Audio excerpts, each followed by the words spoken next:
Bom dia a todos e todas, eu me chamo Valentine Carpenedo e juntamente da minha colega Daiane Spett, representamos a Comissão da Jovem Advocacia da subseção Santa Rosa, que em parceria com a diretoria fomenta a realização de inúmeros podcasts informativos tanto para a nossa classe como para a população em geral. Hoje, na segunda edição do nosso podcast, convidamos o Dr. Fernando Sodré, delegado de polícia, que irá debater conosco acerca do racismo estrutural, bem como da celebração do Dia da Consciência Negra no dia 20 de novembro. Daia? Então, bom dia a todos e a todas, eu me chamo Daiane Spett. Estamos aqui então com o Dr. Fernando Antônio Sodré de Oliveira, delegado de Polícia Civil do Rio Grande do Sul, ex-oficial do Exército Brasileiro, doutorando em Direitos Humanos pela Unijuí, mestre em Filosofia pela Universidade Federal de Santa Maria, mestre em Aplicações Militares pela Escola de Aperfeiçoamento de Oficiais, especialista em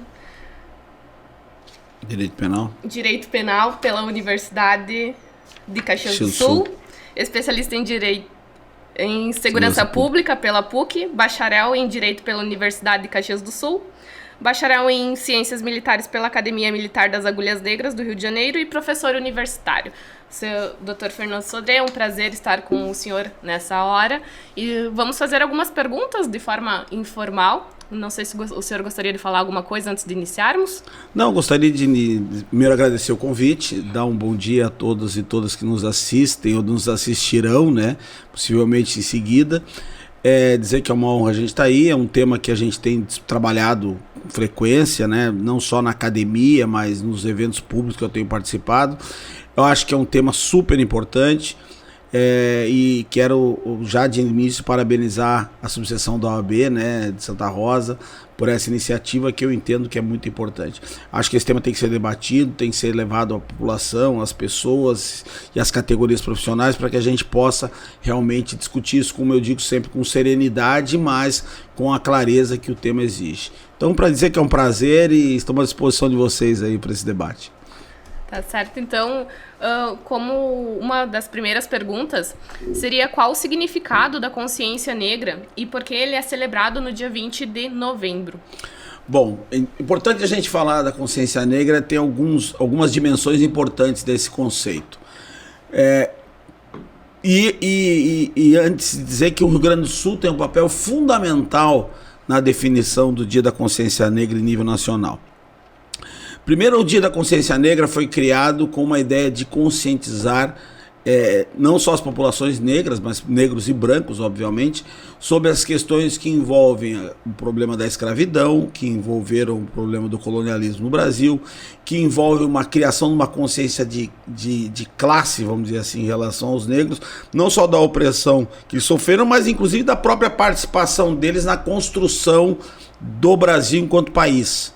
Ou seja, o Brasil é um país construído por várias etnias, e uma delas é a etnia negra, que em razão do processo de escravização, e aí é uma das coisas que a gente discute, que é importante a gente deixar claro, e acho que eu vou falar isso, que é uma coisa que para nós que estudamos isso é muito claro, mas para as pessoas não é tão claro a primeira vez que a gente ouve, o debate de que os negros não são escravos, eles foram escravizados, que é uma situação diferente. O são quer dizer uma situação permanente, de ser, e não é uma situação de ser, é uma situação que foi colocada por uma conjuntura política e econômica que levou à escravização de negros e trouxeram para o Brasil, para a América como um todo, para trabalhar no regime que eles chamam de plantation. Esses negros escravizados, eles tiveram um papel fundamental na construção da história do país, na construção da realidade brasileira, na construção, inclusive, das estruturas que nós temos físicas, etc. E resgatar essa história é um dos primeiros conceitos da consciência negra. O segundo conceito da consciência negra é trazer uma discussão sobre a questão da opressão e da resistência à escravidão, né? E a inferiorização do negro em geral. E essa discussão ela foi pautada a partir de um comparativo entre um dia que representasse essa resistência, que representasse essa luta contra a escravização dos negros, e que ao mesmo tempo fizesse um contraponto com o dia 13 de maio, que é o dia oficial da abolição da escravatura. Por quê? Porque o dia 13 de maio, que é o dia da abolição, não é considerado pelo movimento negro como um dia efetivo de resultado de uma luta de libertação. É bem verdade que houve um processo político e social e econômico que levou à abolição da escravatura, mas o principal motivo da abolição da escravatura não foi um motivo da resistência ou de uma bondade dos brancos com os negros, de um ponto de vista moral.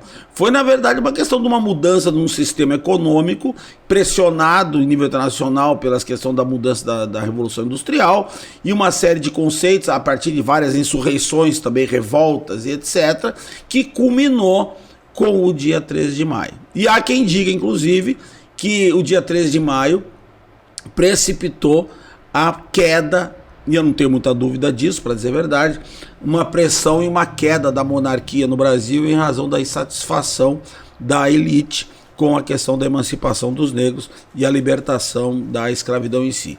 É bem verdade que o número de negros escravizados já vinha diminuindo, né?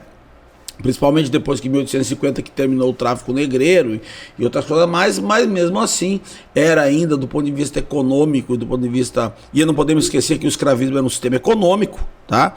Quando a gente fala de escravidão, a gente tem um conceito hoje muito moral da escravidão, né, da inferiorização das pessoas, etc. Mas do ponto de vista político e do ponto de vista estrutural, a escravização é um projeto econômico. E foi um sistema econômico por muitos séculos. A escravidão nas Américas durou mais ou menos em torno de 350 anos. Quer dizer, não é um pequeno período histórico. E aí que está a questão da estruturação na sociedade, que a gente vai falar depois, quando a gente falar do racismo estrutural. Mas, então os negros do movimento negro unificado começaram a discutir que dia 13 de maio não representava uma data efetiva do movimento negro em si, que trouxesse a consciência, que trouxesse a questão da luta contra a opressão, da luta contra a resistência contra a escravidão. E o Grupo Palmares, que era o grupo sediado em Porto Alegre, capitaneado entre os principais pensadores e ativistas, o Oliveira Silveira, que era um poeta, escritor e professor gaúcho. Ele propôs em São Paulo, no Congresso Nacional do Movimento Negro Unificado, a criação de uma data que fizesse o pensamento do chamado Dia da Consciência Negra, que englobasse todo esse caldo cultural, histórico e político e de ativismo sobre a questão das consciências, não só em relação à conscientização dos negros, mas também em relação à sociedade, os brancos e a participação do negro na construção do Brasil. E o dia 20 de novembro é o dia da morte do Zumbi de Palmares. O Zumbi de Palmares morreu em 20 de novembro de 1695 na Serra. Na verdade, eles ficaram o grande quilombo dos Palmares, né, que durou quase 100 anos, que era na Serra da Barriga, em Alagoas, que chegou a ter, pelos dados históricos, chega de 300 mil pessoas, negros alforreados, negros fugidos, negros de todos os gêneros, com uma forma de grande resistência na época da colônia ainda, não éramos nem nação enquanto império. E essa resistência à escravidão, que para o movimento negro unificado e a partir da proposta do Oliveira Silveira e do Grupo Palmares de Porto Alegre, se propôs a data de 20 de novembro, que foi acatada no Congresso Nacional, no movimento negro unificado, se não me engano, de 78, e aí passou-se a adotar a data de 20 de novembro. Data de 20 de novembro, que é uma data que ficou para 5 estados brasileiros, virou feriado nacional. Interessante que no Rio Grande do Sul não é feriado, e aqui foi da onde saiu, né? Da onde saiu a proposta para a criação do dia 20 de setembro, a partir dos estudos, das reflexões do Grupo Palmares, que era aqui de Porto Alegre. E depois, toda essa discussão levou, inclusive, a criar a introdução do Zumbi dos Palmares no livro dos Heróis da Pátria em 21 de abril de 98. Interessante de pegar 21 de abril, porque dia 21 de abril é dia de Tiradentes. E tem um simbolismo por trás disso. Percebam que dia 21, Tiradentes foi um sujeito condenado, né, pelo Brasil, na época não era nem o Império ainda, mas na época da colônia. O Brasil era propriedade de Portugal. e ele foi condenado por resistir, tentar implantar a república, resistir à opressão monárquica, etc. Foi condenado e morto, esquartejado, aquela história que a gente conhece da escola, e foi um dos grandes heróis nacionais. 21 de abril é um dos dias feriado nacional, que é o caso de Tiradentes. E o dia da inscrição do Zumbi dos Palmares no livro dos Heróis da Pátria foi no dia 21 de abril, querendo fazer, de certa forma, e não tenho dúvida, um paralelo com uma figura branca, que foi herói nacional, mas também uma figura de um negro que resistiu à escravidão, que resistiu à opressão, que resistiu aos interesses monárquicos, quando ele fundou, manteve, não foi o único líder, né? Teve outros líderes do Quilombo dos Palmares, mas ele foi o último e inclusive foi morto na resistência para a manutenção do Quilombo dos Palmares, que depois dessa morte dele, depois da opressão e da morte de várias pessoas que houve na data, o Quilombo foi desfeito. Então, por isso que se comemora o Dia da Consciência Negra no dia 20 de novembro. Esse que é o evento. E o mais importante, me parece, para nós aqui que moramos no Rio Grande do Sul, eu não digo que somos gaúchos, né, porque eu nasci em São Paulo, mas eu sou gaúcho de coração, já estou aqui há 30 anos, então posso dizer que para nós somos gaúchos, é essa percepção de que foi daqui do Rio Grande do Sul que partiu a proposta, a ideia, a sugestão que foi acatada no Congresso Nacional da criação do dia 20 de novembro como Dia da Consciência Negra e alguns estados, inclusive, como feriado estadual. E alguns lutam ainda, discutem se não deveria haver um feriado nacional sobre o Dia da Consciência Negra no Brasil. Perfeito. Doutora, a gente verifica, né, que esse tema é de suma importância, mas infelizmente ele não é tratado com essa proporcionalidade na sociedade, enfim, nas nossas rodas de debate, esse tema não toma a proporção que ele deveria ter. Uhum. Então, nós gostaríamos que o senhor esclarecesse por quais razões sociais e culturais nós ainda necessitamos falar sobre o racismo. Nós ainda necessitamos nos posicionar. A pergunta é muito boa. A pergunta é muito boa porque permite a gente fazer eu não quero entrar em questões academicistas do tema, mas algumas coisas a gente precisa falar porque elas são importantes de entender. Hoje uma das discussões que nós temos no Brasil muito clara é a questão do racismo estrutural. Da onde vem essa discussão do racismo estrutural? O racismo estrutural vem num processo de estruturação social. Essa estruturação social, que já é estudada por vários sociólogos no mundo há muito tempo, nós temos várias teorias, obviamente, estudiosos, mas há um pensamento claro e muito perceptível para nós, que vivemos e prestamos atenção nas realidades sociais, de que existe uma mentalidade, vou usar um termo que não é um termo acadêmico, mas para as pessoas que não são da área acadêmica entender o que eu quero dizer. Existe uma mentalidade social, existe um pensamento coletivo, existe uma percepção da realidade coletiva que é moldado nos grupos sociais. Vamos pegar um exemplo básico da família, por exemplo. É muito comum na família os filhos repetirem o que os pais fazem, os pais repetirem o que os pais deles faziam. Isto por que acontece? É uma mera cópia? Não é só uma cópia de comportamentos, é uma questão de uma estrutura criada em nível familiar e que as pessoas, mesmo que não tenham uma ordem, uma determinação para fazerem daquela maneira, eles acabam pela construção social, de interações sociais, de relacionamento, de vivências, de exemplos, de falas e etc., repetindo muitas vezes até de forma inconsciente certos procedimentos. As nossas terapeutas aí estão cheias de casos de pessoas tentando encontrar suas crenças limitantes, toda aquela história, que vem do quê? Vem muitas vezes dessa estrutura social formada. Fazendo mutatis mutandis, quando a gente fala no direito, fazendo uma comparação entre a estrutura social, familiar, nós podemos transportar isso para a estrutura social. Ou seja, o país é moldado a partir de interações sociais, de grupos e pessoas, que vão criando ao longo ao alongar do tempo, situações que vão se cristalizando, vamos dizer assim, numa estrutura social, e essa estrutura social vai moldar uma ideologia consciente ou inconsciente das pessoas, ou interessa, e que vai reproduzir a percepção das pessoas de como elas enxergam a realidade. Eu gosto de trabalhar um sociólogo chamado Anthony Giddens, que é um sociólogo britânico, que ele trabalha o que ele chama de teoria da estruturação, onde ele coloca a forma como a estruturação da sociedade acontece. tá? Aqui eu não vou entrar em detalhes acadêmicos aqui, porque não é o caso. Mas, de certa forma, quer dizer o seguinte, que as várias interações sociais existentes entre grupos e pessoas vão criando essa estrutura. E essa estrutura, do mesmo jeito que ela interfere nas ações individuais, obviamente ela também é constituída por essas ações individuais e essas interações sociais, sejam dos sistemas sociais, sejam das interações intersubjetivas. Essas construções moldam essa estrutura que vai moldar o inconsciente e a percepção das pessoas da realidade.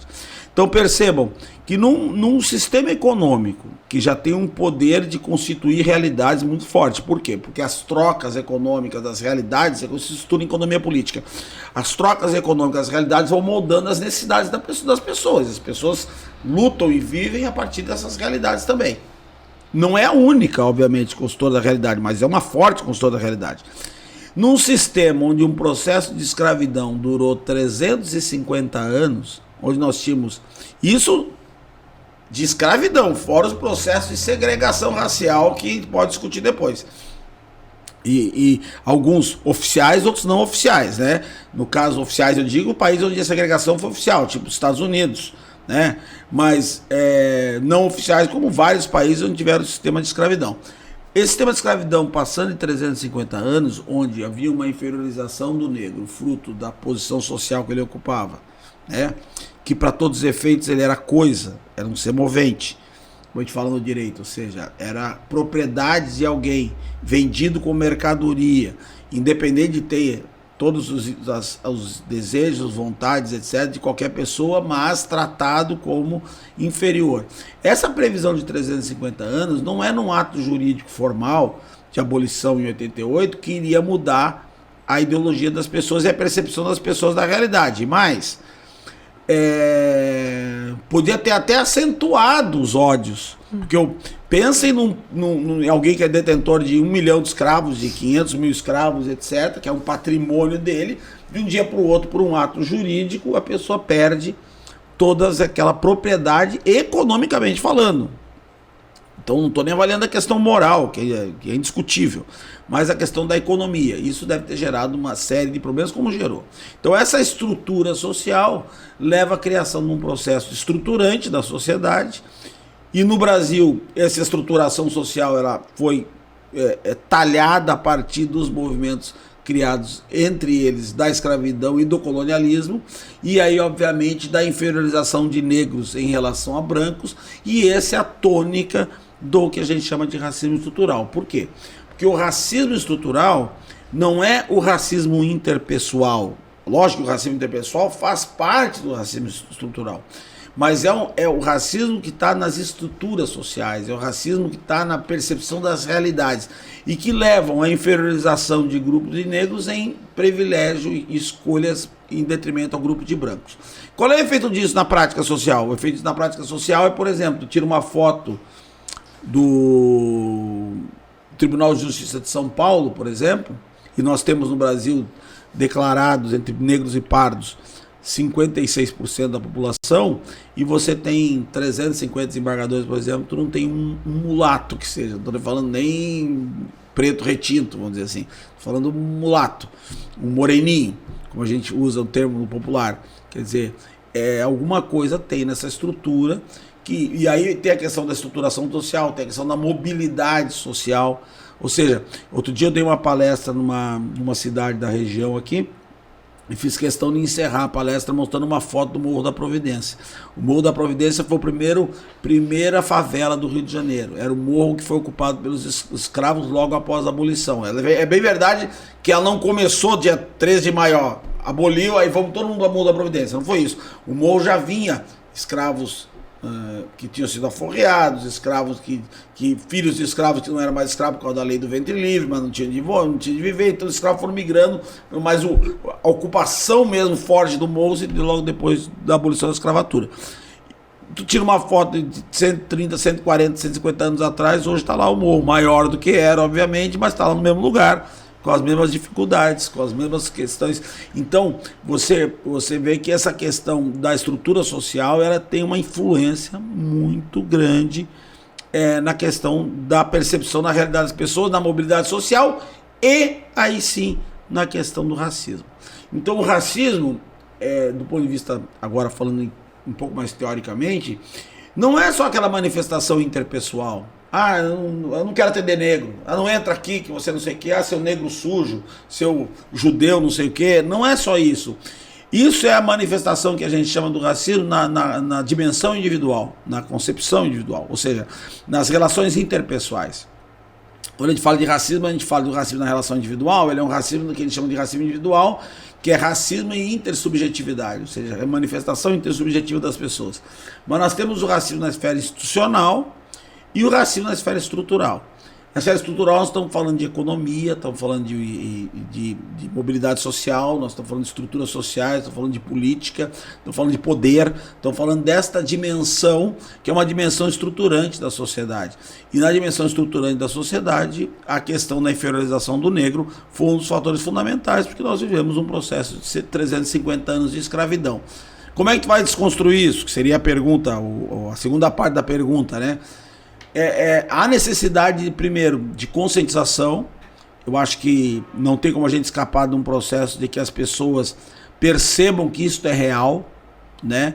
Que isso não é criação de um grupo de negros que querem alguma vantagem, ou que isso é um processo histórico de construção social que gera influência nas estruturas.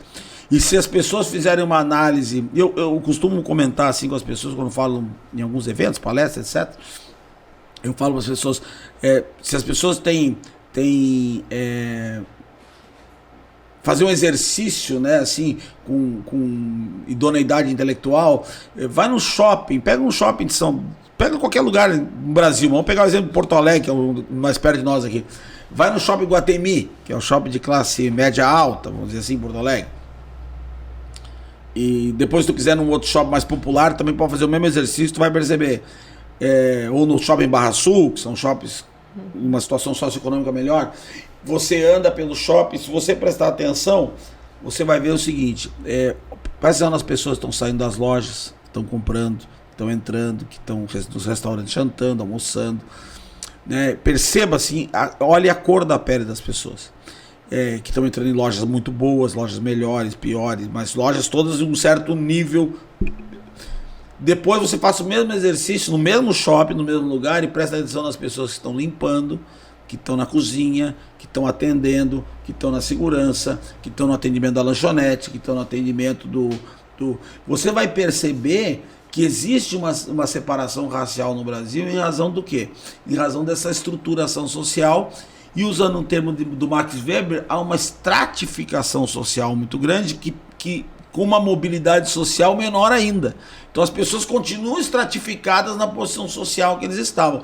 Como os negros vieram numa posição social estratificada, no mais baixo extrato social, e sem nenhuma política pública depois da abolição para que eles pudessem evoluir, e nenhuma política, nenhuma mesmo. Porque, por exemplo, tu pega o caso dos imigrantes. Os imigrantes vieram para o Brasil, eles receberam. Tá certo que o Estado brasileiro não fez isso por bondade. Havia um projeto, que também não dá para falar aqui agora, porque precisa de tempo, mas com um discurso do Congresso Nacional, que nem 1, nem 2, nem 3, propondo o branqueamento do Brasil como forma do Brasil se transformar numa nação. Então, isso vem de uma ideologia, vem do racismo científico, de uma série de outras coisas que a gente um dia pode fazer um recorte diferente nisso para explicar. Mas que era uma mentalidade que havia na Europa na época, no final do século XIX, começo do século XX.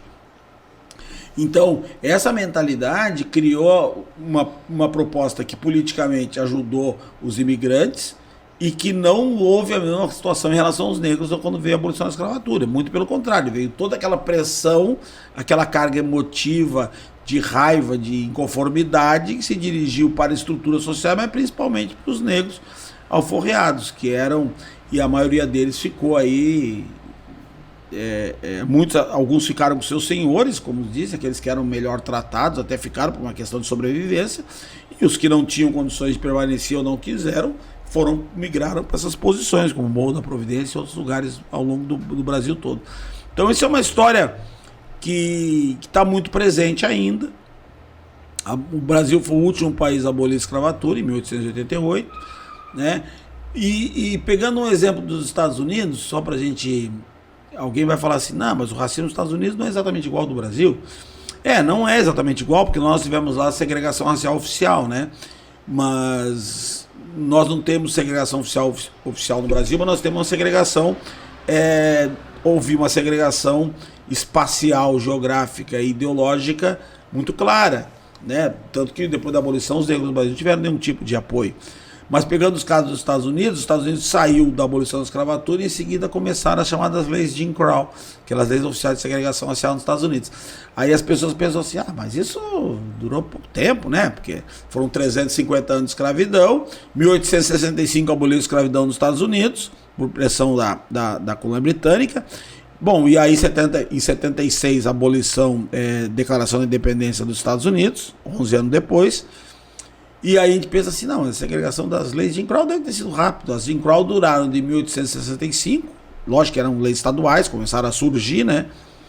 Mas duraram até o fim do movimento de direitos civis do Martin Luther King, que todo mundo está cansado de ver na TV aí, que foi a extinção definitiva das Jim Crow em 1965. Quer dizer, durou 100 anos o processo de segregação racial nos Estados Unidos. Com todas as influências que os Estados Unidos têm antes da guerra, no pós-guerra, cultural e etc, etc, etc.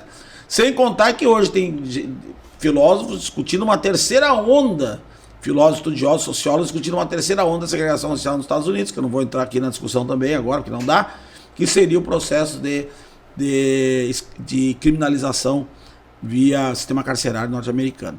Porque o sistema carcerário hoje detém 75% dos condenados, cumpridores de pena são negros, numa população de 13%. Quer dizer, não tem estatística criminal que justifique isso, né? Ainda mais a gente que trabalha na área. Então, é um processo que tem que ser discutido lá com mais clareza. Mas, realmente, não há dúvida que isso vem influencia a cultura. E no caso do Brasil, que nós não tivemos, graças a Deus, o processo de segregação racial oficial. Nós tivemos um movimento que alguns criticam, mas eu particularmente enxergo com bons olhos no governo Vargas, que foi a questão do criar uma mentalidade que todos somos mulatos, né? A ideia do governo Vargas era enxergar a miscigenação não como um mal, como foi enxergado no final do século XIX, começo do século XX, mas como uma marca do povo brasileiro, uma marca positiva do povo brasileiro, né? A alegria, o samba, o futebol, o carnaval, a feijoada, como elementos constituidores da civilização brasileira. E também em função da discussão do livro famoso do Gilberto Freire, Casagrande Senzala, que trouxe a ideia de uma sociabilização entre negros e brancos já a partir da escravidão. Isso gerou outros efeitos depois estudados, como o chamado mito da democracia racial, que é uma das questões que interferem bastante na discussão racial do Brasil, ao ponto de algumas pessoas dizerem que não existe, por exemplo, esse fenômeno no Brasil, e a gente sabe que existe, né? Bom, ouvindo o doutor, dá para perceber que estamos numa luta constante, né? Que com a abolição, os negros ficaram à mercê da própria sorte, né? À mercê, totalmente. Sem qualquer amparo estatal. E nessa linha, gostaríamos de saber sobre... Tem alguns dados do IBGE que a população negra ocupa somente 29,9% dos cargos gerenciais e ocupa 45,3% dos postos de trabalho com menor remuneração. É mais ou menos na linha que o doutor estava comentando agora. Quais os desafios no exercício profissional para a pessoa negra? Olha, eu costumo comentar isso. Eu até acho que essa estatística do IBGE, eu queria até ver, mas provavelmente essa estatística de negros e pardos, né? E pardos que entra desde do bem clarinho, quase branco, vamos dizer assim, que mas não é branco, até o negro mais escuro. Quer dizer, essa estatística ela é bem franciscana, para dizer a verdade, eu acho. Porque se você fizer uma análise nos cargos realmente de direção e de gestão, você vai ver que são pouquíssimos os negros. Tanto são pouquíssimos que eles chegam a chamar atenção quando você vê um evento na TV ou vê um cargo que é fruto da estruturação social, né? E dessa mentalidade de que o negro ele tem menos capacidade do que o branco. Isso vem desse processo de construção histórica, não há dúvida nenhuma, no processo dessa criação dessa ideologia subliminar, que as pessoas, na maioria das vezes, não são conscientes delas, as pessoas, mas elas reproduzem esse pensamento. Os desafios são as mulheres entendem muito bem isso. Quando a gente fala isso nas palestras, as mulheres entendem e na hora a gente percebe pelos olhares, assim. É aquela coisa que tem que estar sempre demonstrando que tu tem capacidade, que você está num processo. Por quê? Porque a outra dimensão de estrutura, a realidade brasileira é a questão do patriarcalismo, né? A Joyce veio aqui outro dia, deve ter falado isso com muito mais sabedoria do que eu. Mas o patriarcalismo estrutura a sociedade, tem a ver com o capitalismo, com o neoliberalismo, uma série de coisas que a gente não vai explorar agora. Mas esse processo de estruturação, o que eles criam? Eles criam percepções de realidades. Então, a ideia de que o negro criou um ideário de que o negro é muito bom para música, é muito bom para jogar futebol, mas que para coisas gerenciais, para coisas que exigem estratégia, que exigem pensamento seletivo, crítico, etc., que o negro não tem condições. E o exemplo que eu gosto de dar para provar isso, as pessoas dizem assim, mas não é bem assim, isso é mimimi, né, essas coisas que a gente ouve hoje em dia. Vejam, isso que eu estou falando não é porque eu acho assim que... E tem a questão da própria justificativa, né? Às vezes alguém acessa um cargo relevante, e o pessoal diz, está vendo? Não tem isso aí, ó. O fulano ali chegou lá, o fulano professor, o fulano é isso, é aquilo, não tem. Mas na verdade o fulano só confirma a regra, porque você vai olhar o universo, você vê que tem 1 em 100, 1 em 200, né? Mas o exemplo que eu gosto de dar, que me parece que materializa de uma forma muito clara, é a questão do futebol no Brasil. Fazer futebol? Sim, futebol. Por quê? Porque se você parar para pensar aqui em jogadores, e nós estamos na Copa do Mundo agora, é um momento bem interessante para falar sobre isso. Todos os grandes jogadores no Brasil, a grande maioria deles, são negros ou mestiços, tá? Se você parar para pensar, quais são os grandes jogadores brancos que nós tivemos no Brasil? Tu vai fazendo conta, vai dizer o Dunga, o Kaká, o Zico, e já começa a ficar difícil. Todos os outros são negros ou mestiços, né? E aí tu começa a pensar assim, tá, mas aí a pergunta que eu faço não é essa. Os jogadores, tudo bem, talento, capacidade física, etc. Quantos grandes técnicos de clubes brasileiros nós temos que são negros? E vai dizer que negro não entende de futebol no Brasil. Entendeu? Por quê? Porque quando chega na questão de selecionar alguém onde o espaço não é um espaço mais universal, é um espaço mais restrito, que não depende só do talento, e que tem aquela percepção, que tem que ter uma perspectiva estratégica, tática, de não sei o que, bom, aí o nego tá fora. Tanto que tu conta nos dedos, um deles aqui é o Roger, que agora foi técnico do Grêmio, técnico do Bahia, etc. Todo mundo diz que é um ótimo técnico.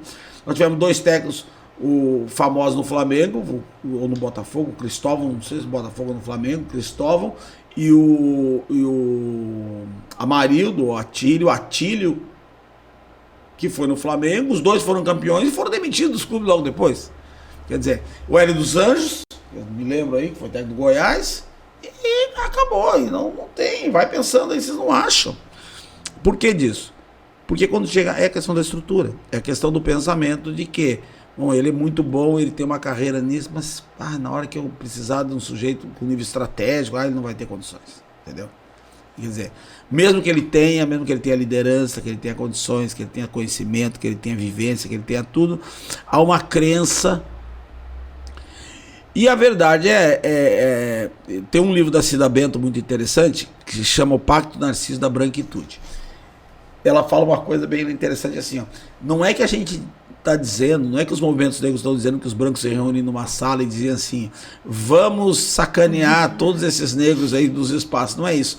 Mas aquela percepção social da realidade acaba gerando uma escolha. Tu vai contratar um funcionário, tu olha assim, um negro e um branco nas mesmas condições. Não, mas eu acho que na hora... Eu não conheço nenhum dos 2, mas esse aqui acho que vai me dar problema, ou esse aqui vai ser melhor. Então isso acaba gerando uma seletividade, né? Seletividade que vai botando fruto, fruto dessa estrutura social que a gente comenta. Esse é o racismo estrutural. Esses são os efeitos sociais do racismo estrutural. Então, e se as pessoas fizerem um exame de consciência, sincero, elas vão ver que realmente isso opera. Isso opera. E opera em todas as hipóteses, desde a coisa mais grave até aquele sujeito que entra com um boné assim, que a gente já acha que pode ser um criminoso, até aquela seleção mais intelectual. Mas será que esse cara entende mesmo? Então o desafio é sempre provar que tu tem capacidade, que você tem conhecimento, que você tem condições, que você é competente, que você é dedicado, que você é trabalhador, que você é compromissado. Esses são os desafios. Porque sempre, e quando chega os pontos de... E outra coisa também, né? Quando chega os espaços de disputa, de espaço privilegiado, não entenda o que eu quero dizer, não é espaço de coisas ilegais, não, mas espaços socialmente relevantes, espaços reconhecidos como, olha, pessoas que ocupam uma situação relevante na sociedade, que correspondem, que tem um reconhecimento salarial, que tem um reconhecimento de status social, de status profissional, tudo isso quando chega na disputa, a disputa acaba inconscientemente ou conscientemente, mas não declarado, entrando isso no processo. Sem contar que nós temos uma questão também voltado à demonstração disso também. Então, ao peso daquela sensação de que será que essa dúvida, ela acaba pesando sempre contra. E essa dúvida é uma dúvida estrutural, tu entende? Será que o sujeito vai ter condições? Será que realmente ele é bom nisso aí? Né? Será que realmente ele é capaz? Então, são processos que acabam, essa dúvida acaba tirando oportunidades. E essas oportunidades se refletem no que a gente chama hoje de discriminação indireta. Né? Que é a base do racismo estrutural, que a gente chama nos processos, nos estudos raciais, de discriminação indireta. E essa discriminação indireta vai gerando um outro fenômeno junto com a discriminação direta, que é aquela direta mesmo, as pessoas fazem o que querem, que é a chamada discriminação intergeracional, que é assim, geração e geração de pessoas que não conseguem ascender, né? Por isso que na questão racial, você percebe o seguinte, que quando alguém rompe o ciclo da pobreza, ou da exclusão, ele muda a perspectiva dos que vêm depois, né? Eu costumo dizer, por exemplo, meu pai, eu sou de uma família interracial, meu pai é preto, minha mãe é branca. Então eu vivi essas realidades, tanto da branquitude, que a gente diz, como da negritude. Só que o meu pai, eu já vim para uma situação socioeconômica diferente. Por quê? Porque quem rompeu o ciclo da dificuldade, da pobreza, foi meu pai. Meu pai foi de uma família de 10 irmãos, foi um dos únicos que realmente ascendeu. Ele passou num concurso público à época do Banco do Brasil, que em 1950 era o melhor concurso público que tinha no Brasil. É como se passar no curso de Justiça Federal, hoje, Juiz de Direito, né, Ministério Público, Tribunal de Contas. Então aquilo mudou a realidade socioeconômica dele, obviamente, e os filhos que vieram depois vieram numa outra situação. Então, meu irmão é juiz de direito, minha irmã é professora e diretora de escola, eu sou delegado de polícia, fui oficial do exército. Então, mas não é a maioria do que os negros passam. Então, outro dia eu tenho um professor, um grande professor amigo meu aí, que é professor da URGS, que é um coordenador do núcleo de pesquisa antirracismo da URGS, professor Lúcio Almeida, que tem uma história de vida assim fenomenal, né? Daqueles sujeitos que vêm assim do extrato social com maiores dificuldades e vence por esforço próprio, né? É um sujeito com uma... Só a história dele dá um podcast inteiro, dele contando a trajetória dele. Mas hoje ele é professor da URGS, doutor, está fazendo pós-doutorado na URGS, vai fazer um doutorado na Alemanha em seguida, fala 4 idiomas, né? Brilhante, assim, uma pessoa brilhante, e que era filho de um pescador, do pai que o reconheceu, né? Porque o pai oficial não o reconheceu, e a mãe, uma empregada doméstica, analfabeta, que ele diz, e ele, filho de um pescador, e que venceu na vida na base do esforço individual, provavelmente porque tem alguns elementos cognitivos, pessoais, que permitiram também esse salto. Então, esse desafio, e você tem que estar sempre demonstrando, provando, porque existe uma dúvida, né? Quando tu consegue romper isso, e aí a importância de quem consegue romper, aí eu vou fazer um depoimento.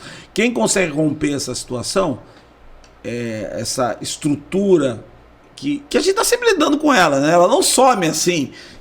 As pessoas às vezes acham assim, o sujeito melhorou de vida, tem uma situação de reconhecimento, que isso não opera na vida de determinado. Opera, eventualmente opera numa questão aqui, outra ali, mas óbvio, cada vez menos. Tu tem tu frequenta determinados meios mais intelectualizados, mais educados, as pessoas, até por saberem da legislação, etc., isso não opera tanto.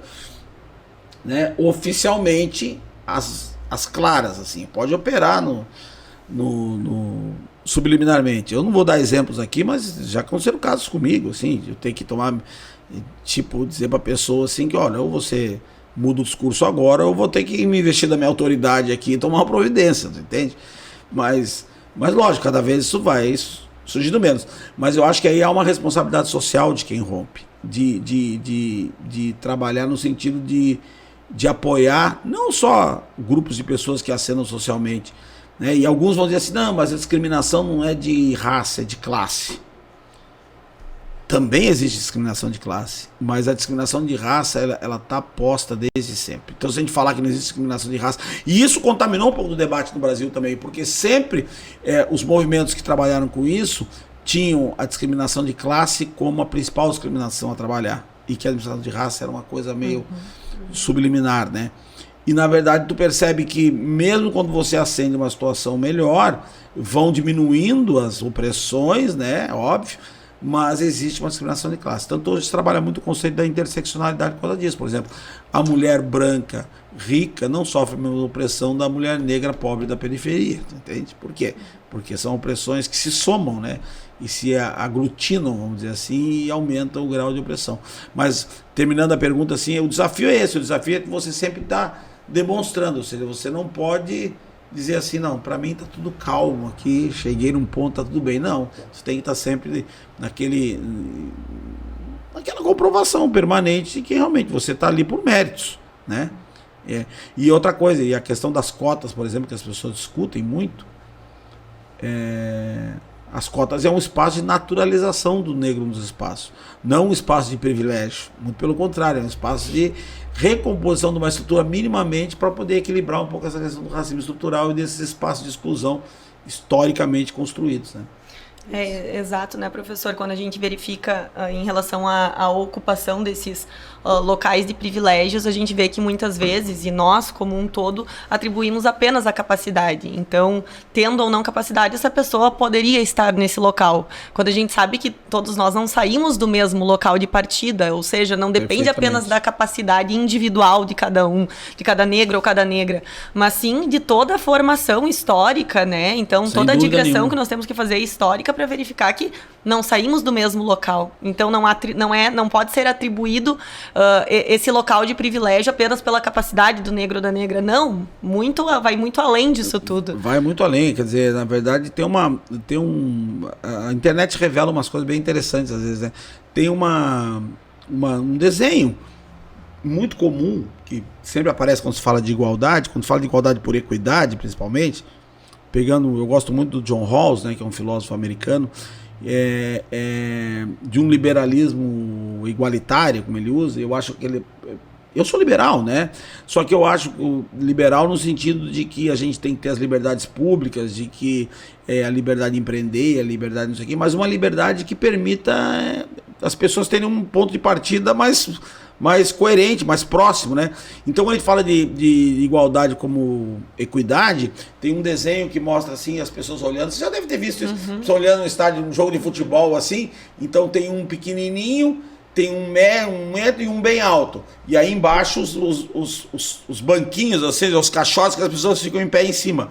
Quer dizer, se você não equilibrar o caixote para as pessoas terem pé, se todos os caixotes forem iguais, o baixinho e o intermediário não vão conseguir enxergar, só o alto que vai conseguir enxergar. Mal comparando, é mais ou menos isso que tu disseste, né? Assim, as pessoas não têm o mesmo ponto de partida. Ou seja, a questão do mérito é importante, não há dúvida disso. Ninguém está aqui discutindo privilégio, porque se a gente está falando em discussão de privilégio, ninguém quer privilégio. Mas há que se reconhecer que nós precisamos estabelecer equidades de partida, de pontos de partida que permitam. E aí os processos que a gente chama de antirracismo, por exemplo, uma educação pública de qualidade no Brasil, ela é um projeto antirracista. Só que não, quando a gente fala em antirracismo, também é outra coisa interessante. Às vezes as pessoas falam assim, ó, tá, professor, como é que o senhor acha que vai combater isso? A educação resolve? Essa pergunta vem sempre, né? Sempre. Claro que a educação resolve, só que a educação tem que ser uma educação voltada para a diversidade, para a inclusão, para a diferença, para a equidade. Se você não tem uma educação focada nesses valores constitutivos de uma busca de igualdade real, de igualdade material, você vai ter uma educação que reproduz a estrutura que está posta. Então, não adianta você ter uma... Porque quando a gente fala isso, a gente esquece o seguinte, que nós viemos até aqui hoje com educação. Todos nós tivemos educação, em todos os lugares. Aí alguém fala assim, não, mas isso não é bem assim. É assim até nas pequenas coisas. Quer ver um exemplo? Era comum, hoje em dia o pessoal está muito atento nisso, cada vez mais, por causa de todo esse debate, mas era muito comum uns anos atrás, não muitos anos, poucos anos atrás, as professoras chegaram na escola e falaram assim, gente, pega o lápis cor da pele. Qual era o lápis cor da pele? O lápis cor da pele é aquele lápis rosinha, meio salmãozinho, que tu usava ali. Aí pega uma criança negra, lápis cor da pele, mas sabe? Uhum. Que pele? Hoje já tem, por exemplo, a Fábrica Castel fez um estojo de lápis coloridos, quer dizer, lápis cor das peles. Você vê que coisa interessante. Cor das peles, por quê? Porque tem várias cores diferentes. Tem o marrom mais claro, tem o marrom mais escuro, tem o marrom bem escuro, tem o marrom quase preto, tem o rosinha, tem o rosinha claro, tem o clarinho bem, o salmãozinho. Então, para quê? É uma postura política, isso, sem dúvida. Mas vejam bem, para conscientizar as pessoas que existem diferenças. Tem um filósofo interessante aí, o Júlio Deleuze, que ele tem uma coisa que ele fala que é fundamental. A única coisa que se repete no ser humano é a diferença. Percebam a profundidade dessa declaração. A única coisa que se repete no ser humano é a diferença. Quer dizer o seguinte, ninguém é igual a ninguém. Todos nós somos diferentes. Então nós somos iguais, que é um conceito iluminista, né? Que vem do iluminismo, apesar de todas as nossas diferenças. Quer dizer, se a gente tem uma ideia de igualdade que não considera a diferença, nós estamos dentro de uma visão irreal do mundo, porque o mundo, as pessoas são diferentes, as estruturas são diferentes, as realidades são diferentes, a construção histórico-social das sociedades, das pessoas são diferentes. Então, a diferença nos constitui.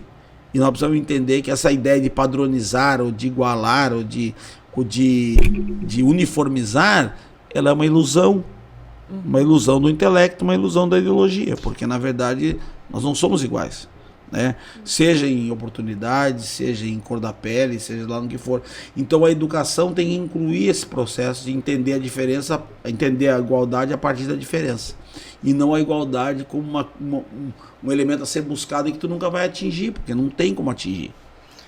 E por isso são tão importantes esses posicionamentos que a gente chama de antirracistas. Exatamente. Né? Até mesmo a gente verifica que o SUS, nós defendermos o SUS é também uma posição antirracista, sem dúvida nenhuma. A maioria dos negros faz uso desse sistema e foi implementado e é implementado de uma forma excelente no nosso país, quando verificando com outros estados. E aí a gente verifica, então, como são importantes essas políticas e como elas devem ser defendidas, né? Para quem quer adotar uma posição antirracista. E em relação a isso, então, nós gostaríamos de saber quais são as principais ações ou políticas públicas de combate ao racismo no Brasil e quais ações e medidas poderiam ser criadas visando o combate ao racismo em nosso país. Essa pergunta também é muito boa. Nós temos várias dimensões disso, né? Uma nós já falamos aqui, uma educação voltada para a construção de valores de igualdade. E valores de patrocinar a igualdade a partir da diferença, né? E transformar isso em práticas pedagógicas, curriculares, que realmente transformem uma educação a partir... Educação, quando a gente fala de antirracista, a gente pode incluir também a anticlassista, né? A antipatriarcalista, que combater o sexismo, combater o racismo, combater a LGBTfobia, combater a discriminação de classe, né? São uma educação que contemple a diferença, que entenda que a diferença constitui e que a diferença não é um fato a ser eliminado, porque não dá para eliminar. Mesmo pelo contrário, que se constitua a partir da diferença. Segundo, falando de políticas públicas efetivas, são todas políticas que têm um caráter universal, no sentido de atendimento de demandas universais para a igualdade das pessoas, de oportunidades e de situações. No caso do SUS, o exemplo que tu desse, o SUS é uma das políticas mais antirracistas que nós temos no Brasil. Quer dizer, você ser contra o SUS, indiretamente você está sendo uma política classista, racista e, dependendo do caso, até patriarcalista, porque as mulheres pobres também vão sofrer um problema com seus filhos, com exclusão, com parto, com isso, com aquilo, com o outro. Eu vou dar um exemplo de uma discussão que nós tivemos recente no Brasil, a questão ai meu Deus, faltou o termo agora. De distribuir absorventes para as mulheres, da pobreza menstrual, né? Quer dizer, vejam, essa é uma política completamente anticlassista e antirracista. Tem que distribuir. Imagina a menina com 11 anos, de uma família que não tem condições, chega um belo dia, está na escola, vem a primeira menstruação, e a menina não tem dinheiro, e não tem condições, não tem onde buscar, e fica passando aquela... São pequenos detalhes que as pessoas não se preocupam, não enxergam. Por quê? Porque não é da realidade do mundo de quem tem um mínimo de condições, entendeu? Mas de quem não tem condições, isso é real, isso acontece, né? É a chamada pobreza menstrual. Então, é um Então, todas essas políticas, incorporando isso, são políticas importantes para os mais carentes. E nesses mais carentes, nós temos também uma boa parte dessa população, que é a população negra oprimida por todo esse processo histórico que nós já comentamos. Terceiro, me parece que não só na questão do atendimento das necessidades básicas, como seria a questão da pobreza, da exclusão, de políticas universais que visam atender porque atinge aqueles que têm mais dificuldade, entre eles os negros, mas também políticas de emancipação, né? Políticas de emancipação. E nessas políticas de emancipação que se chamam hoje nos estudos raciais de discriminação positiva, uma delas é a questão das políticas de cotas. Na discussão da política de cotas, nós temos algumas discussões que são muito emblemáticas. Exemplo, até hoje está envolto em polêmica isso, né? Nós tivemos 10 anos agora da apresentação da política de cotas, não ficou ainda... Tem uma revisão esse ano, né? De 2023, começou a surtir um efeito positivo, principalmente nas universidades, né? O número de inclusão de pessoas não brancas, principalmente em cursos onde eram majoritariamente brancos, e não preciso dar muitos exemplos aqui, se eu começo a falar já bem, o direito era um deles, a medicina nem se fala, né? E outras, odontologia, esses cursos mais psicologia, esses cursos mais procurados, eminentemente brancos. E da onde partiu a maior reação contra o programa de cotas? Exatamente da Faculdade de Medicina. E a discussão deles era o quê? Estão querendo tirar nossas vagas, né? Então vejam, como essa discussão por trás desse argumento tem uma estrutura que a gente tem que descortinar, né? Uma estrutura, qual é a estrutura? Baseado no mérito, né? De um ponto de partida diferente, que nós comentamos aqui antes, você chega à conclusão que 100% das vagas são de brancos. Você separar 20% para pessoas pobres, pessoas que vêm de escola pública, pessoas que têm uma cor de pele diferente, vocês estão tirando as nossas vagas. Por quê? Porque estruturalmente, socialmente, sempre foi 100% das vagas para esse grupo.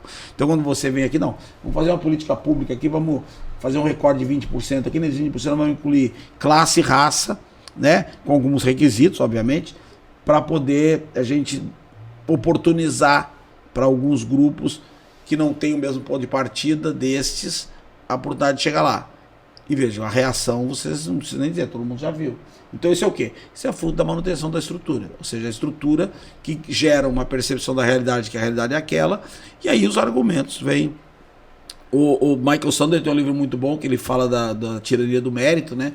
Onde ele diz o seguinte, que a meritocracia não é um processo, a meritocracia é uma ideologia, né? que ele quer dizer com isso? Essa ideologia do mérito é uma ideologia que considera determinadas situações e desconsidera outros. Por exemplo, ele não desconsidera os pontos de partida, ele considera os pontos de partida de todo mundo é o mesmo, tá? Mas isso mantém o processo de estruturação que nós temos aí. Então, é muito interessante essa discussão.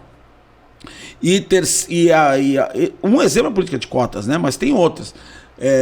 Criação de estruturas de compliance dentro das empresas antidiscriminatórias, estruturas públicas e privadas. Vou dar um exemplo. A Magazine Luiza, há um tempo atrás, fez um programa de trainee para funcionários negros. Mandou fazer um programa de trainee só para negros. E aí até houve uma reação da onde? Da Defensoria Pública da União. Um defensor público da União, que me desculpe, com todo respeito, não conheço ele pessoalmente, mas que entende pouco a posição dele enquanto defensor público, né? Fez uma ação dizendo que era discriminatório, que a gente chama nos estudos raciais de racismo reverso, seria. Que não existe, por 1000 motivos. Porque o racismo reverso tem a ver com o racismo tem a ver com a estrutura de poder no nível estrutural. Essa estrutura de poder, eu sei qual é o grupo privilegiado e qual é o grupo inferiorizado. Não existe racismo reverso de branco para negro, porque os brancos não estão inferiorizados em relação aos negros, nunca tiveram. Então não existe essa possibilidade de inverter isso. Mas entrou com uma ação, logicamente que a ação foi fulminada, mas veja bem, do defensor público da União. Qual é o programa de trainee? A Magazine Luiza resolveu fazer um programa de trainee para negros, por quê? Porque a Luiza Trajano foi nas lojas dela e disse que não via negros vendendo. Então, não vejo negros vendendo nas minhas lojas, só branco. Né? Então eu vou fazer um programa específico para botar negros para vender. Ver a reação que surgiu. Mal comparando no sistema, outra comparação interessante no sistema corporativo é a diretora do Nubank, a Cristiana Junqueira, uma das presidentes do Nubank, que foi entrevistada no Roda Viva. Não sei se vocês lembram disso, foi entrevistado no Roda Viva, no programa Roda Viva, acho que é o programa de entrevista mais famoso do Brasil hoje, depois do Jô Soares, né? O Jô Soares abandonou. Mas do ponto de vista de discussões mais aprofundadas, do ponto de vista político, social, o Roda Viva ainda é a referência nacional. E ela sentada no Roda Viva, perguntaram para ela assim, se ela tinha programas de inclusão de minorias, de negros, etc. Sim, nós temos. Inclusão de negros, especificamente, era a pergunta. Ela falou assim, não, sim, nós temos. Mas nós temos que tomar cuidado, porque lá o buraco é mais embaixo. Nós trabalhamos a partir da qualidade, etc. Qual é o discurso que está por trás disso? Aí os movimentos raciais reagiram. Qual é o momento? Olha, nós temos programa de inclusão de negros, mas tem que tomar cuidado, porque esses negros não têm capacidade, então nós temos que ir devagar. O que está por trás do argumento é isso. Depois se desculpou, disse que não quis dizer isso. É sempre assim, eles nunca quiseram dizer o que eles disseram. Não, mas na verdade eles não queriam falar isso mesmo. Só que saiu. E sai o quê? Sai o que a estrutura e o que a ideologia... As pessoas nem percebem, tá tão natural. A pergunta que eu costumo fazer é o seguinte: bom, se a pessoa falar isso no público, sentado no Roda Viva para o país inteiro assistir, né, e que o mundo, porque vai para a internet, o que a pessoa não fala no privado, né? O que a pessoa não desenvolve no plano privado? Que é a tônica do racismo no Brasil, né? O Florestan Fernandes já dizia isso, que o racismo no Brasil é um racismo da intimidade, ou seja, as pessoas não falam no público, não pode falar porque é feio ser racista, mas que na intimidade eles falam. E na intimidade da onde? Na intimidade familiar, na intimidade do trabalho, onde ele tem um grupo seletivo ali que ele acha que não vai ter problema. É bem verdade que parece que está mudando um pouco isso também, né? Porque se revelou cada situação nos últimos anos aí que chega a assustar. Mas é verdade que é isso aí, o que eles chamam no público, a gente chama de racismo cordial, né? Nos estudos raciais. Então, esses são os desafios. Por exemplo, as cotas, eu sou a favor, obviamente, não só por ser... Eu nunca usei de cota, nunca precisei de cota para mim, meus filhos nunca usaram, mas não é questão disso. A questão é de você não só permitir emancipação de mais pessoas, como eu acho que tem um ponto que para mim é muito importante. Eu costumo dizer isso, eu não costumo ler isso muito claramente nos livros, mas para mim eu acho uma coisa muito importante, que é a naturalização do negro nos espaços. Porque o que acontece? Hoje você vai num hospital, se te chamar um negro para te atender, tu vai olhar e vai dizer assim, mas é médico? Eu falo assim, é médico? Meu Deus, é o quê? É cubano? Mas da onde veio esse cara? Já vai dar aquele... Por quê? Porque não é natural, né? Eu já dei aula em cursinhos preparatórios de concurso, que quando eu entrava na sala de aula, assim, os alunos davam aquela primeira assustada, assim. Por quê? Os alunos super educados, gentis, comigo, queridos, não tem nada a ver com racismo interpessoal. Mas o quê? Eles não estão acostumados, porque não é natural. Entendeu? Até a gente, às vezes, espanta. Eu vi um diretor de um banco BNDES, um negócio que era negro. Me chamou a atenção na TV. Por quê? Porque não é natural. Então, à medida que tu começa a naturalizar isso nos espaços de privilégio, nos espaços de reconhecimento, nos espaços socialmente disputados, você começa também a ter uma percepção das pessoas diferente, né? Então, mesmo que surja no começo aquela discussão, né, muito antiga no Brasil, porque no Brasil também tem uma história, né? Todo mundo que se destacava e que era negro ou mulato, eles branquizavam o sujeito socialmente ou vinham com aquele discurso que vocês já ouviram, que esse é um negro de alma branca, né? Quer dizer, o cara não tem nada de branco, mas ele tinha que botar uma coisa branca para ficar, esse cara é bacana, então ele é negro de alma branca. Então esse tipo de debate, mas por quê? Porque não está naturalizado. Acho que à medida que tu começar a naturalizar isso nos espaços, a coisa vai melhorando. É bem verdade que o processo é longo, não é simples, nem rápido, mas eu acho que é um caminho interessante. E por isso que eu acho que as cotas têm uma função muito importante do ponto de vista social. Mais do que emancipações individuais e reparação histórica, toda essa coisa que a gente já ouviu, que é verdadeira de certa forma, eu acho que naturalização, para a sociedade se acostumar com esses espaços, juízes, promotores, delegados, e etc, etc, etc. Isso é muito, muito, muito relevante. O que as mulheres, de certa forma, já não vou dizer que já conseguiram totalmente, porque o patriarcado está aí, né, firme e forte, mas estão lutando e as mulheres estão alcançando um reconhecimento muito importante, fruto de quê? Fruto das próprias mulheres, não foi nenhuma bondade dos homens, deixar isso bem claro, né? Não foi nenhum homem, gente boa, que resolveu abrir mão, né? Eu recomendo até, para quem quiser ver, tem um documentário muito legal, tem 2 documentários, tem uma série e um documentário. A série é Gaslight, não sei se vocês já viram, que fala da questão nos Estados Unidos, mas dá para fazer um paralelo bem bom para cá. Do Nixon, da questão do Watergate, mas ele é focado na Martha Mitchell, que era a mulher do procurador-geral dos Estados Unidos na época, e que depois gerou um fenômeno... Depois do documentário é muito bom de ver, porque tu vê que as salas das discussões políticas só tem homem branco e não tem outro tipo. Nos Estados Unidos, os negros não tinham nem condições, mas as mulheres já podiam estar naquela época, mas não estavam. E gerou um chamado efeito Martha Mitchell. O efeito Martha Mitchell, o que é? Era a mulher, que isso nos estudos de gênero também se discute, que a mulher falava uma coisa que ninguém queria aceitar, que era verdade o caso dela, mas ninguém queria aceitar, e louca, histérica, aquela coisa, né? Então, que é o efeito Gaslight, então, e virou o efeito Martha Mitchell, até os psicólogos dos Estados Unidos estudam isso. Então é importante entender isso, o quanto essas estruturas elas são fortes, né? Enquanto as estruturas são dominadoras, e se você não tiver um trabalho de conscientização permanente, de educação, de debate, de atuação política, que às vezes a gente reclama da estridência de certos movimentos, né? Mas a estridência deles tem uma função. Qual é a função? A função é trazer luz para aquele negócio, revelar aquilo. Depois os debates, né, mais serenos, entre aspas, né, ou mais dentro do possível, às vezes, operacionalizar aquilo, porque às vezes a estridência não tem condições de se aplicar imediatamente na prática, mas gera aquela movimentação. Então as mulheres estão conseguindo com o esforço das mulheres, né? Não é porque os homens são gente boa, bacana e resolveram a mesma coisa dos negros. Os negros vão conseguir, então vão conseguir ascender suas posições a partir de uma conscientização. E aí a importância do dia, né? Sim. Terminando, fazendo o gancho final assim, do Dia da Consciência Negra. Quer dizer, é um debate que tem que estar sempre presente, tem que estar sempre se conscientizando. Do Dia Internacional da Mulher, né? Sem dúvida, estamos num cenário de que é necessário, né? É necessário falar, e é um cenário de que o óbvio também precisa ser dito, porque podemos ficar horas e horas ouvindo aqui o doutor falar, e são coisas que percebemos ao longo da nossa caminhada, essas desigualdades, esse racismo estrutural, mas às vezes passa despercebido, ou às vezes a gente também venda os olhos, né, para não enxergar isso.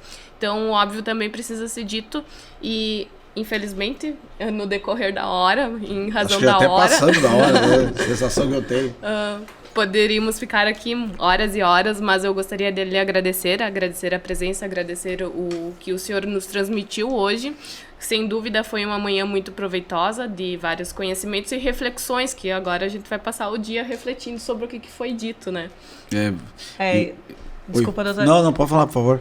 Não, exato, eu vejo com os mesmos olhos da Daia. Eu acho que é de extrema importância o debate que o senhor trouxe, principalmente para a gente olhar o racismo para além do subjetivismo e do ponto da análise moral, mas o racismo enquanto estruturação de sociedade, né? Enquanto estrutura das nossas vidas.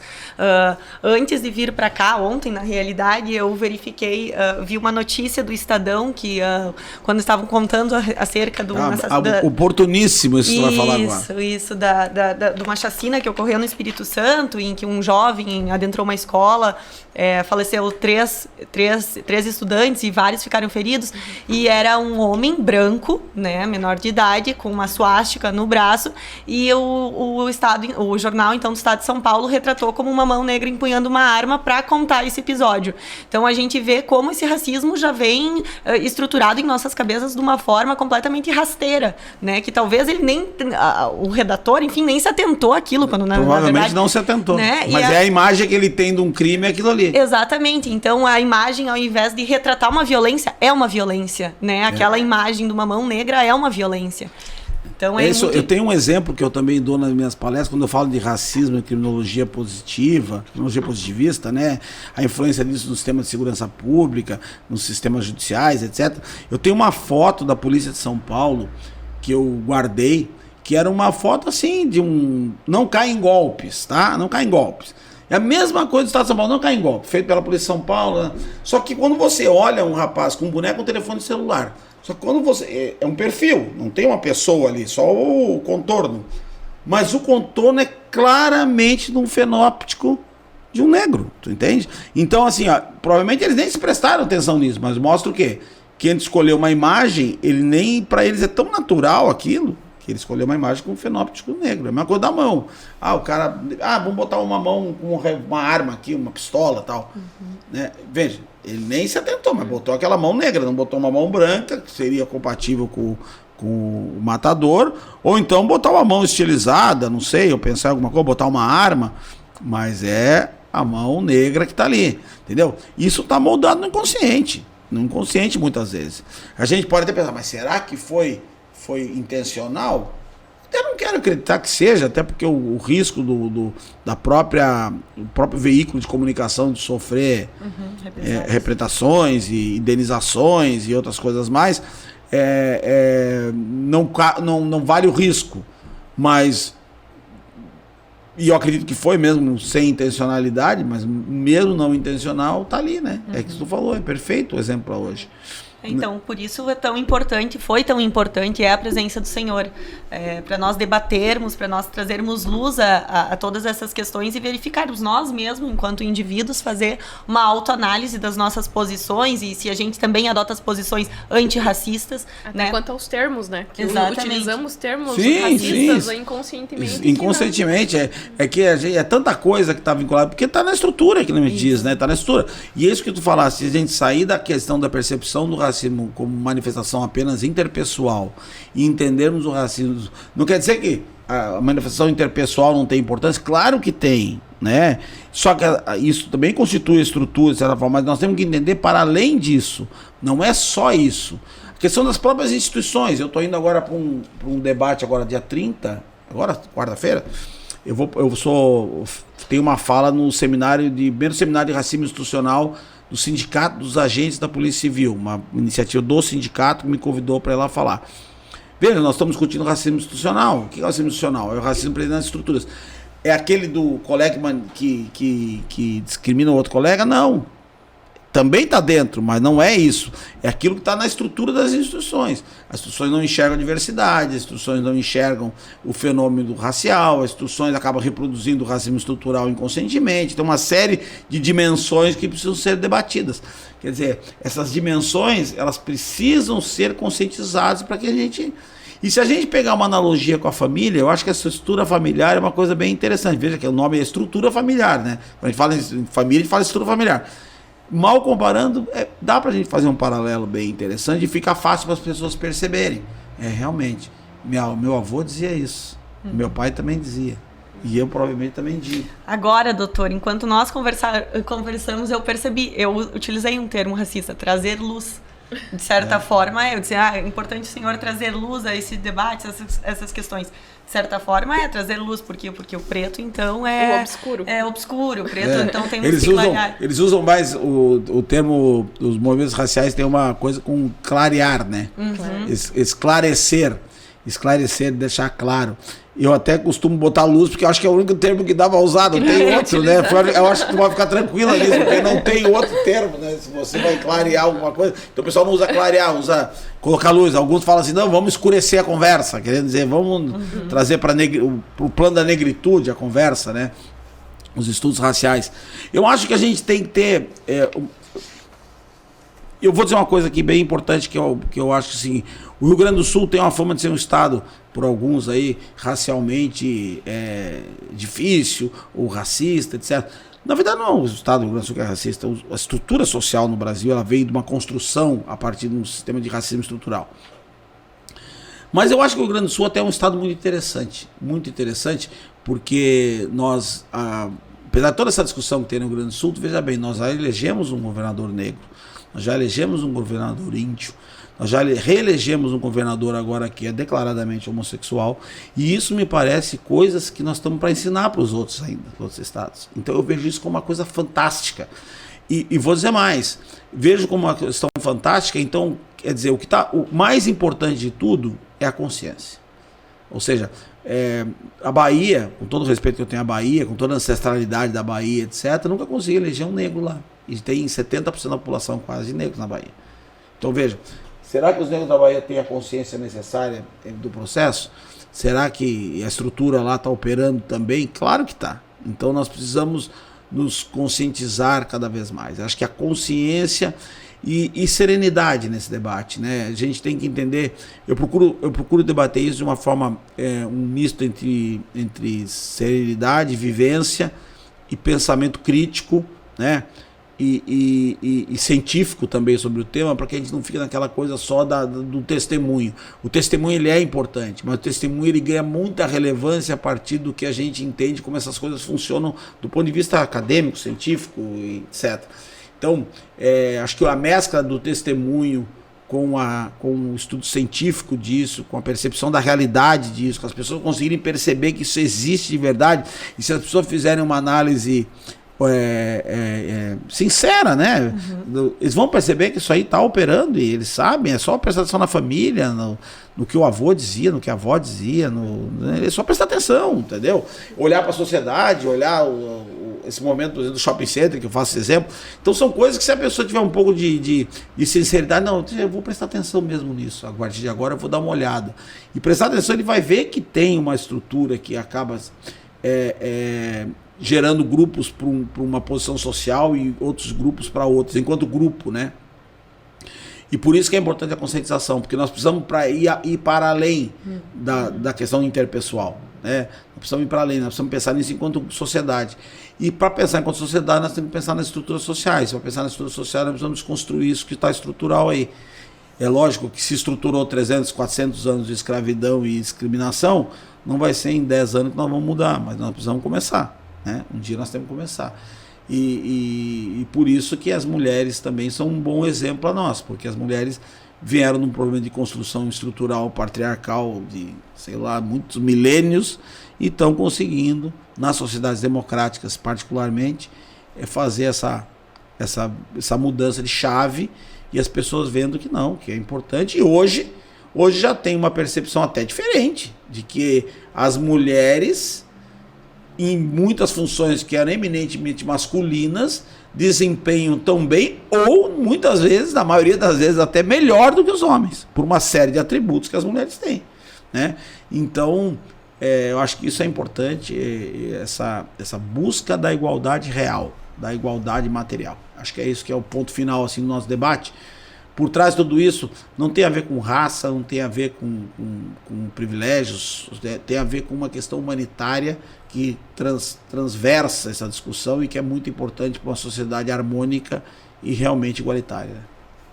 Isso, então, gostaria de agradecer a sua presença aqui, o seu tempo que o senhor colocou à disposição para nos engrandecer com o seu discurso, né?